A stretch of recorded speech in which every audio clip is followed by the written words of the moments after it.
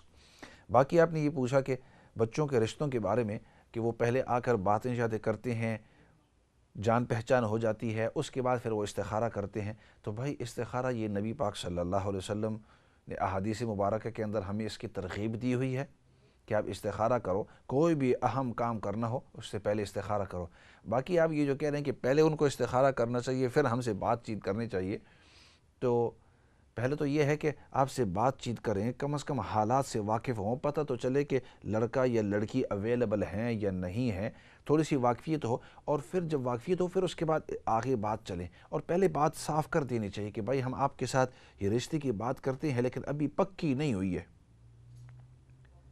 ہر چیز کو بالکل ٹرانسپیرنٹ یعنی اوپن رکھنا چاہیے کہ دیکھو ہم آپ کے پاس آئے ہیں یا آپ ہمارے پاس آئے ہیں، ابھی تک کوئی بات پکی نہیں ہوئی ہے، ہم آپ کو پوچھنے کے لیے، آپ ہمیں پوچھنے کے لیے آئے ہیں، ایک دوسرے کے بارے میں معلومات کرتے ہیں.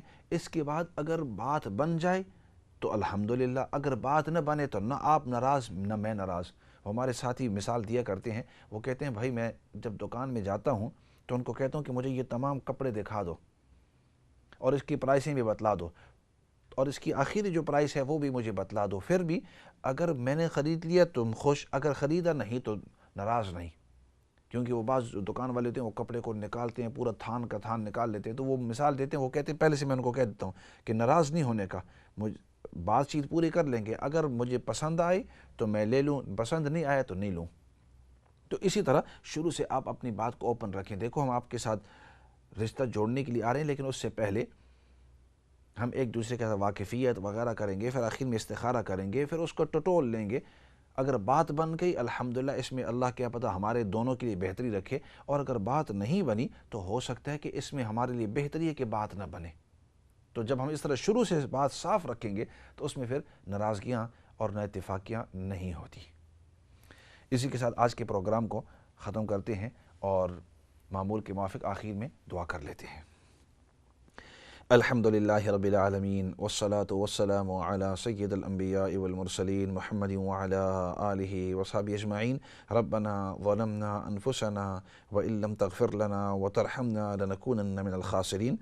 اللهم ربنا اغفر لنا ولإخواننا الذين سبقونا بالإيمان ولا تجعل في قلوبنا غلا للذين آمنوا ربنا إنك رؤوف رحیم. یا رب العالمین تو ہم سب کو دین کی صحیح سمجھ نصیب فرما. یا اللہ تو ہم سب کو دین پر استقامت نصیب فرما. یا رب العالمین نبی پاک صلی اللہ علیہ وسلم نے جتنی بھی خیر کی دعائیں مانگی ہیں ان تمام خیر کی دعاؤں کے اندر تو ہم سب کو حصہ نصیب فرما.